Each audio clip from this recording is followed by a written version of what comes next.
Good morning. Namaskar. This is the Monetary Policy Statement. The Monetary Policy Committee MPC met on 5th, 6th and 7th April 2021 and deliberated on current and evolving macroeconomic and financial developments, both domestic and global.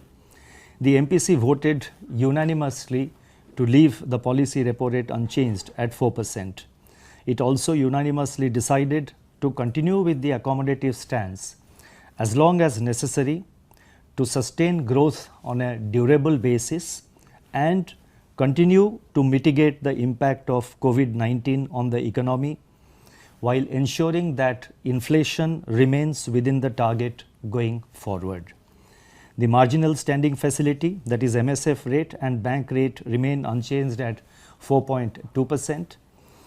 The reverse repo rate stands unchanged at 3.35%. Let me start by laying out briefly the MPC's decision and its underlying rationale. Since the last meeting, headline inflation, after moderating close to target rate in January 21, firmed up to 5% in February 21, primarily due to an adverse base effect. Looking ahead, the evolving CPI inflation trajectory is likely to be subjected to both upside and downside pressures. The bumper food grain production in 2021 should result in softening of cereal prices going forward. Mitigation of price pressures on key food items such as protein-based components and edible oils would also depend on supply-side measures and easing of international prices. The MPC noted that underlying inflation pressures emanate from high international commodity prices and logistics costs. The softening in crude prices seen in recent weeks, if it sustains, can assuage input cost pressures. The National Statistics Office NSO, in its update on February 26, 2021, placed the contraction in real GDP at 8% for 2021. Prospects for 21-22 have strengthened with the progress of the vaccination program. The recent surge in infections has, however, imparted greater uncertainty to the outlook and needs to be closely watched, especially as localized and regional lockdowns could dampen the recent improvement in demand conditions and delay the return of normalcy. Against this backdrop, the MPC judged that the monetary policy should remain accommodative to support and nurture the recovery. In other words, the stance of monetary policy will remain accommodative till the prospects of sustained recovery are well secured, while closely monitoring the evolving outlook for inflation. Let me now provide an assessment of the growth and inflation position and the outlook. Let me focus first on growth. Global growth is gradually recovering from the slowdown, but it remains uneven across countries and is supported by ongoing vaccination drives, sustained accommodative monetary policies, and further sizable fiscal stimulus. World output is projected by the OECD to reach its pre-pandemic level by mid-2021. Though it will be largely contingent on the pace of vaccine distribution and its efficacy against emerging variants of the virus. Stronger external demand should support India's exports and investment demand. In the domestic economy, the focus must now be on containing the spread of the virus as well as on economic revival, that is, consolidating the gains achieved so far and sustaining the impulses of growth in the new financial year 21-22. A key aspect of this strategy will be to strengthen the bedrock of macroeconomic stability that has anchored India's revival from the pandemic. This will help stakeholders in taking efficient spending decisions over longer horizons, thereby improving the investment climate. Public investment in key infrastructure sectors is a force multiplier with historically proven ability to revive the broader economy by directly enhancing the capital stock and productivity, and by attracting private investment. The focus of the Union Budget 21-22 on investment-led measures with increased allocations for capital expenditure, the expanded PLI scheme, the rising capacity utilization from 63.3% in Q2 of 2021 to 66.6% in Q3 of 2021 will reinforce the progress and the process of economic revival. In fact, firms engaged in manufacturing, services, infrastructure sector polled by the Reserve Bank in March 21 are optimistic about the pickup in demand and expansion of business activity into the financial year 21-22. Juxtaposition of high-frequency lead and coincident indicators reveals that economic activity is normalizing in spite of the surge in infections. Rural demand remains buoyant and record agricultural production in 2021 bodes well for its resilience. Urban demand has gained traction and should get fillip with the ongoing vaccination drive. The recent surge in COVID-19 infections, however, adds uncertainty to the domestic growth outlook amidst tightening of restrictions by some state governments. In India, we are now better prepared to meet the challenges posed by this resurgence of infections. Fiscal and monetary authorities stand ready to act in coordinated manner to limit its spillovers to the economy at large and contain its fallout on the ongoing process of recovery. There is concern around rising cases of infections, but as Martin Luther King Jr. had said, and I quote, "We must accept finite disappointment, but never lose infinite hope." The increase in international commodity prices since February policy and recurrence of global financial market volatility, like the bout experienced in late February, accentuates the downside risks. The upside risks, however, come from number one, the vaccination programs being speeded up and increasingly extended to wider segments of the population. Second, the gradual release of pent-up demand. And third, the investment enhancing and growth supportive reform measures taken by the government.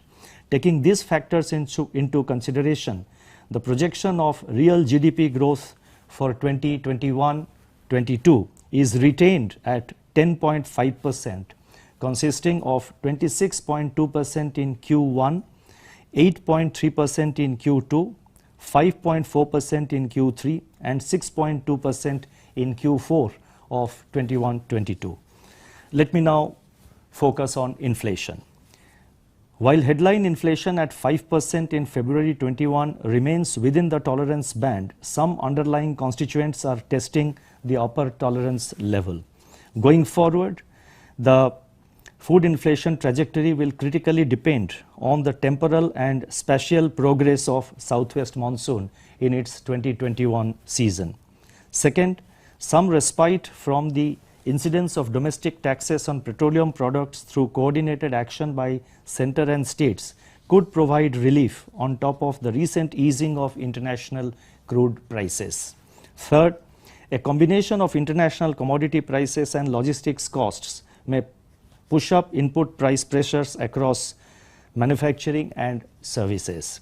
Taking into consideration all these factors, the projection for CPI inflation has been revised to 5% in Q4 of 2021, 5.2% in Q1 21-22, 5.2% also in Q2 of 21-22, 4.4% in Q3 and 5.1% in Q4, with risks broadly balanced.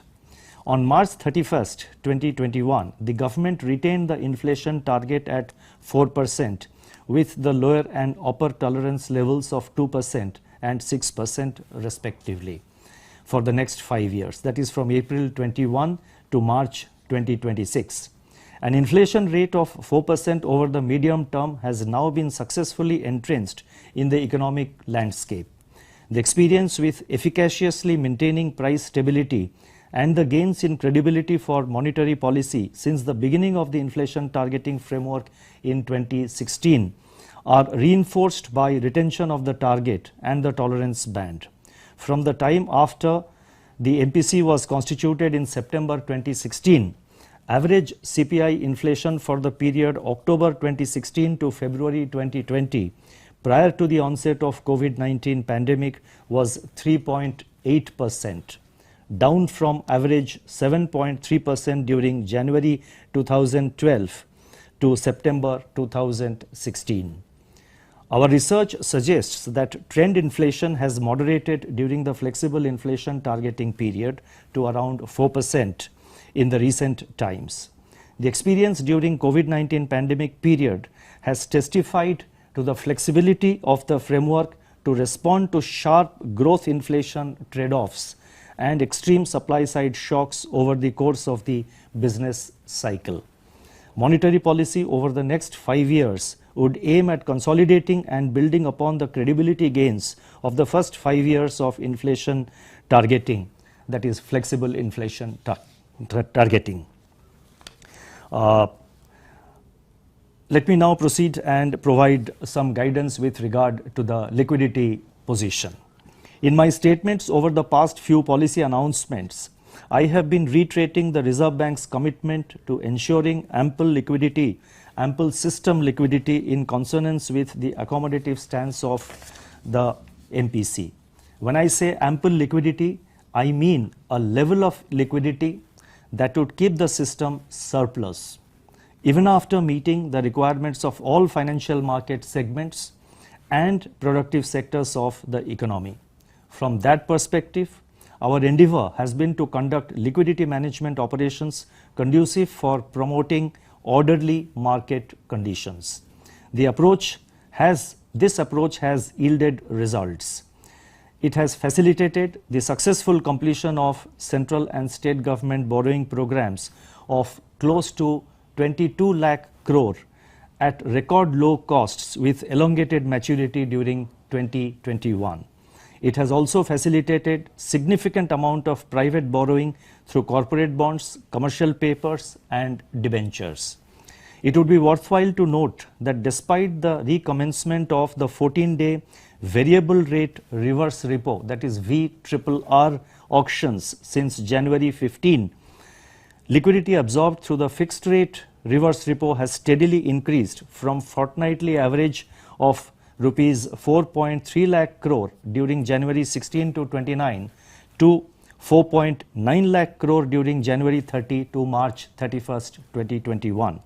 Reflecting the surplus liquidity, reserve money has risen by 14.2% as on March 26 year on year, driven by currency demand, while money supply, that is M3, grew by 11.8% as on March 26, with bank credit growth at 5.6%. In view of the success of VRRR and given the rising levels of surplus liquidity, it has now been decided to conduct VRRR, that is variable rate reverse repo auctions of longer maturity as indicated in the revised liquidity management framework announced on February 6 last year. The amount and tenor of these auctions will be decided based on the evolving liquidity and financial conditions. This is a part of the liquidity management operations of the Reserve Bank of India, and it should not be read as liquidity tightening. I hope it is sufficiently clear and explicit, and nothing can be more explicit than that. In fact, by paying a higher rate of interest on liquidity absorptions through VRRR auctions, the RBI is indirectly expanding liquidity, and this is a point which needs to be kept in mind. Since mid-February this year, global financial markets have increasingly turned volatile, driven by a surge in sovereign bond yields over inflation concerns stemming from the edging up of international commodity prices as well as expectations of stronger growth. Bond market volatility and strengthening of the US dollar spilled over to the emerging markets. Expectations of a reflationary cycle in the United States led to a retrenchment of portfolio flows to emerging market economies, which continued through the month of March. Given the strong interconnectedness and strong interconnectedness of financial markets across borders and progressive integration into global financial cycle, there was an upsurge of investor unease in India, despite repeated assurances and forward guidance on liquidity given by the Reserve Bank. Taking note of the market's discomfort and in consonance with our commitment to ensure ample liquidity and orderly market conditions, the Reserve Bank scaled up its open market operations, OMOs, in February and conducted 5 special OMOs, that is Operation Twists, in February and March. Reserve Bank also increased the amount for the Operation Twist auction on March 4th from 10,000 crore to rupees 15,000 crore. Reserve Bank also adopted an innovative asymmetrical special OMO, that is purchase of 20,000 crore and sale of rupees 15,000 crore on March 10, 2021 to reinforce the compression of term premia as well as to inject liquidity, which drew a favorable market response. These were clear signals that the Reserve Bank will support the market with adequate liquidity through the various instruments in its toolkit. The liquidity impact of OMOs could be gauged from the fact that we made net outright purchases amounting to rupees 3.13 lakh crore during 2020-21. For the year 21-22, drawing on experience, we have decided to put in place what is termed as a secondary market GSEC acquisition program. I repeat, a secondary market GSEC acquisition program, or GSAP 1.0, to give it a distinct character. Under the program, the Reserve Bank will commit upfront to a specific amount of open market purchases of government securities with a view to enabling a stable and orderly evolution of the yield curve amidst comfortable liquidity conditions. The endeavor will be to ensure congenial financial conditions for the recovery to gain traction. For Q1 of 21-22, therefore, it has been decided to announce a GSAP of rupees 1 lakh crore. The first purchase of government securities for an aggregate amount of rupees 25,000 crore under GSAP 1.0 will be conducted on April 15, 2021.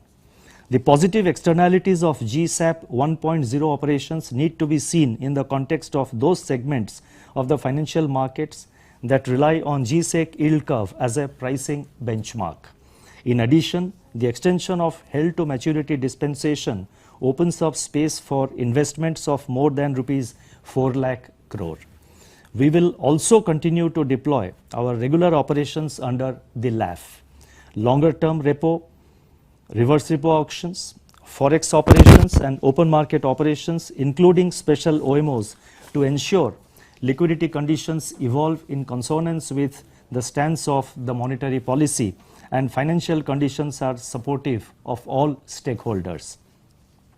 While laying out the liquidity management strategy for 21-22, let me unequivocally state that the Reserve Bank's endeavor is to ensure orderly evolution of the yield curve, governed by fundamentals as distinct from any specific level thereof.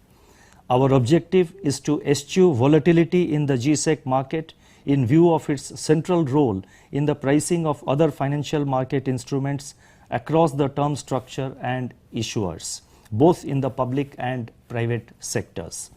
This is a necessary prerequisite for nascent and hesitant recovery to firm up and become more durable.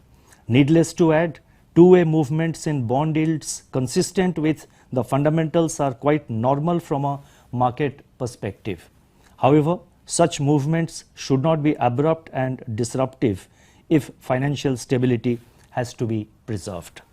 The Reserve Bank will of course continue to do whatever it takes to preserve financial stability and to insulate domestic financial markets from global spillovers and the consequent volatility.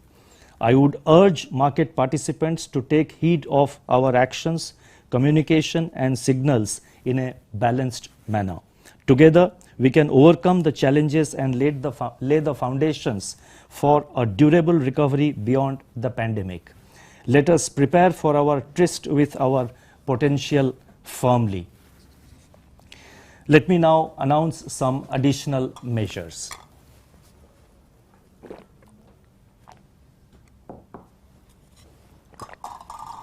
Against this backdrop, and with a view to nurture the recovery, certain additional measures are being announced. The details of the measures are set out in the Statement on Developmental and Regulatory Policies, which is the Part B of the Monetary Policy Statement. As you would have noticed over the last 1 year or so, the announcements made under Part B of the MPC statement, which are outside the remit of the Monetary Policy Committee, have had significant role in enabling us as an economy to deal with the challenges emerging from the pandemic. We have also been able to undertake certain major reform measures and certain major policy. We have also announced certain policy decisions which have facilitated the creation of a better ecosystem for our economy to function, not only in the context of the pandemic but even otherwise. The announcements are as follows. First, the first announcement relates to TLTRO on-tap scheme extension of deadline. With a view to increasing the focus of liquidity measures on revival of activity in specific sectors, the TLTRO on-tap scheme announced on October 9, 2020, which was made available up to March 31st, 2021, is now being further extended by a period of 6 months, that is up to September 30, 2021. Next announcement relates to liquidity facility for all India financial institutions. Special refinance facilities of rupees 75,000 crore were provided to all India financial institutions like NABARD, SIDBI, NHB and Exim Bank during April to August 2020. To nurture the still nascent growth impulses, it is felt necessary to support continued flow of credit to the real economy. Accordingly, liquidity support of rupees 50,000 crores for fresh lending during 2021 will be provided to all India financial institutions, and this will consist of rupees 25,000 crore to NABARD, rupees 10,000 crore to National Housing Bank and rupees 15,000 crore to SIDBI. The next announcement relates to enhancement of limit of maximum balance for payment banks. With a view to furthering the financial inclusion and to expand the ability of payment banks to cater to the growing needs of their customers, the current limit on maximum end of day balance of rupees 1 lakh per individual customer is being increased to rupees 2 lakh with immediate effect. Next announcement relates to ARCs, asset reconstruction companies. Asset reconstruction companies, that is ARCs, play an important role in the resolution of stressed assets. Their potential, however, is yet to be fully realized. It is therefore proposed to constitute a committee to undertake a comprehensive review of the working of ARCs and recommend measures to enable these entities to meet the growing requirements of the financial sector. Next relates to permitting banks to on-lend through NBFCs. Recognizing the key role played by NBFCs in making credit available to the last mile, bank lending to registered NBFCs other than MFIs for on-lending to agriculture, MSME and housing was permitted to be classified as priority sector lending. This dispensation, which was available from 13th August 2019 till March 31, 2021, is being further extended for another 6 months up to September 30, 2021. Next announcement relates to enhancement of loan limit against negotiable warehouse receipts. With a view to encouraging farm credit to individual farmers against pledge hypothecation of agricultural produce, it has been decided to enhance the loan limit under priority sector lending from rupees 50 lakh to rupees 75 lakh per borrower against pledge or hypothecation of agricultural produce backed by negotiable warehouse receipts as well as electronic negotiable warehouse receipts issued by warehouses registered with the Warehousing Development and Regulatory Authority.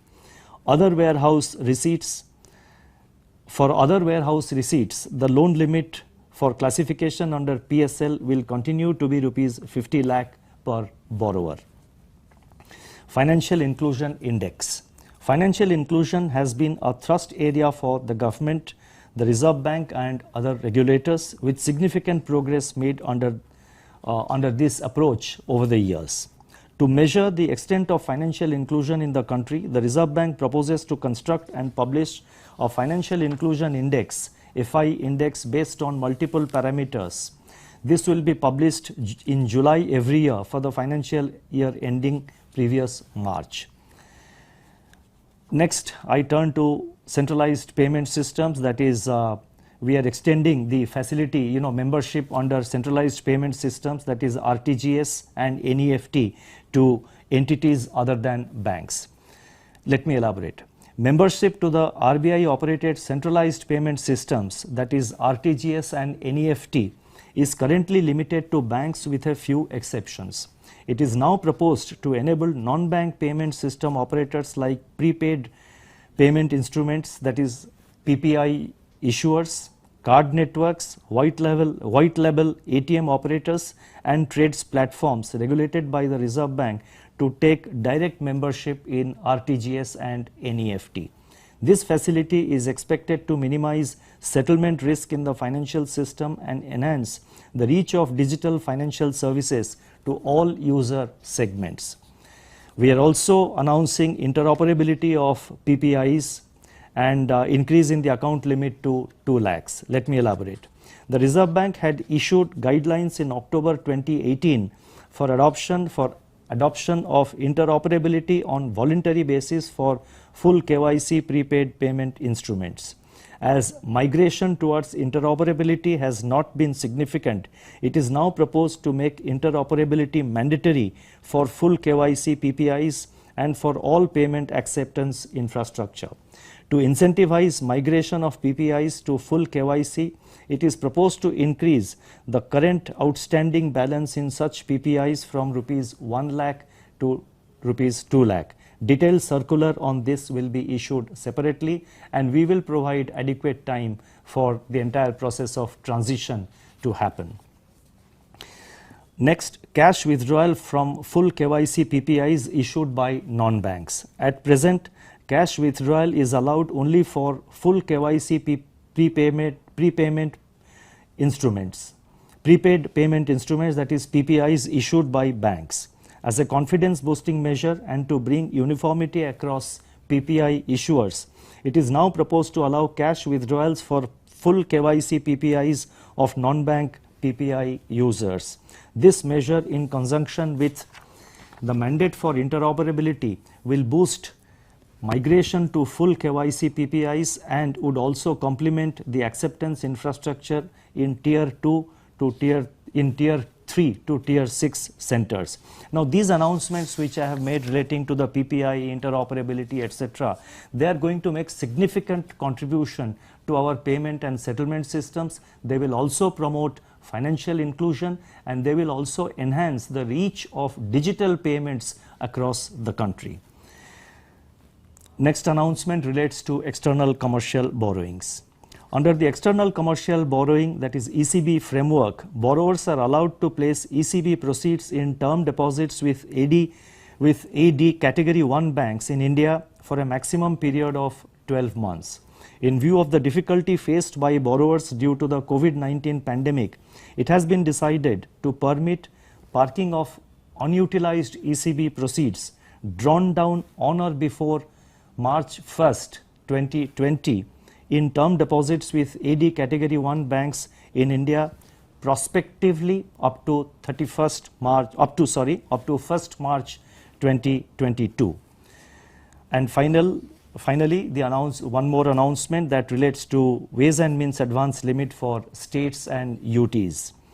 We have decided to accept the recommendations of an advisory committee constituted by the Reserve Bank to review the Ways and Means advances limits for states and UT governments and other related issues. Accordingly, it has been decided to enhance the aggregate Ways and Means advance limit for all states and UTs to rupees 47,010 crore which is an increase of about 46% from the current limit of rupees 32,225 crores, which was fixed in February 2016. Further, it has also been decided to continue the enhanced interim Ways and Means advance limit of rupees 51,560 crore granted by the RBI due to the pandemic for a further period of 6 months, that is up to September 30, 2021. Let me now try and conclude my statement. In contrast to the previous year, the hope generated by vaccination drives in several countries at the start of 2021 has been somewhat offset by rising infections and new mutant strains worldwide. Yet, the speed and collective endeavor with which the world mobilized scientific energies to develop vaccines and pandemic-related protocols that have now become a way of life give us hope and confidence that we will sail through this renewed second or third surge. Localized spurts in rates of infections will hopefully ebb in COVID-19 as the COVID-19 vaccination progresses. I truly believe in the indomitable spirit of human race which confronted the trial by virus during 2020 with resilience and fortitude and the will to survive. Let 2021 be the harbinger of a new economic era for India.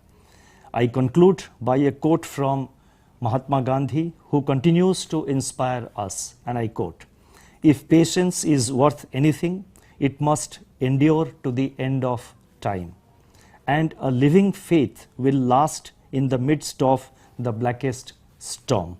Thank you, stay safe, stay well, namaskar.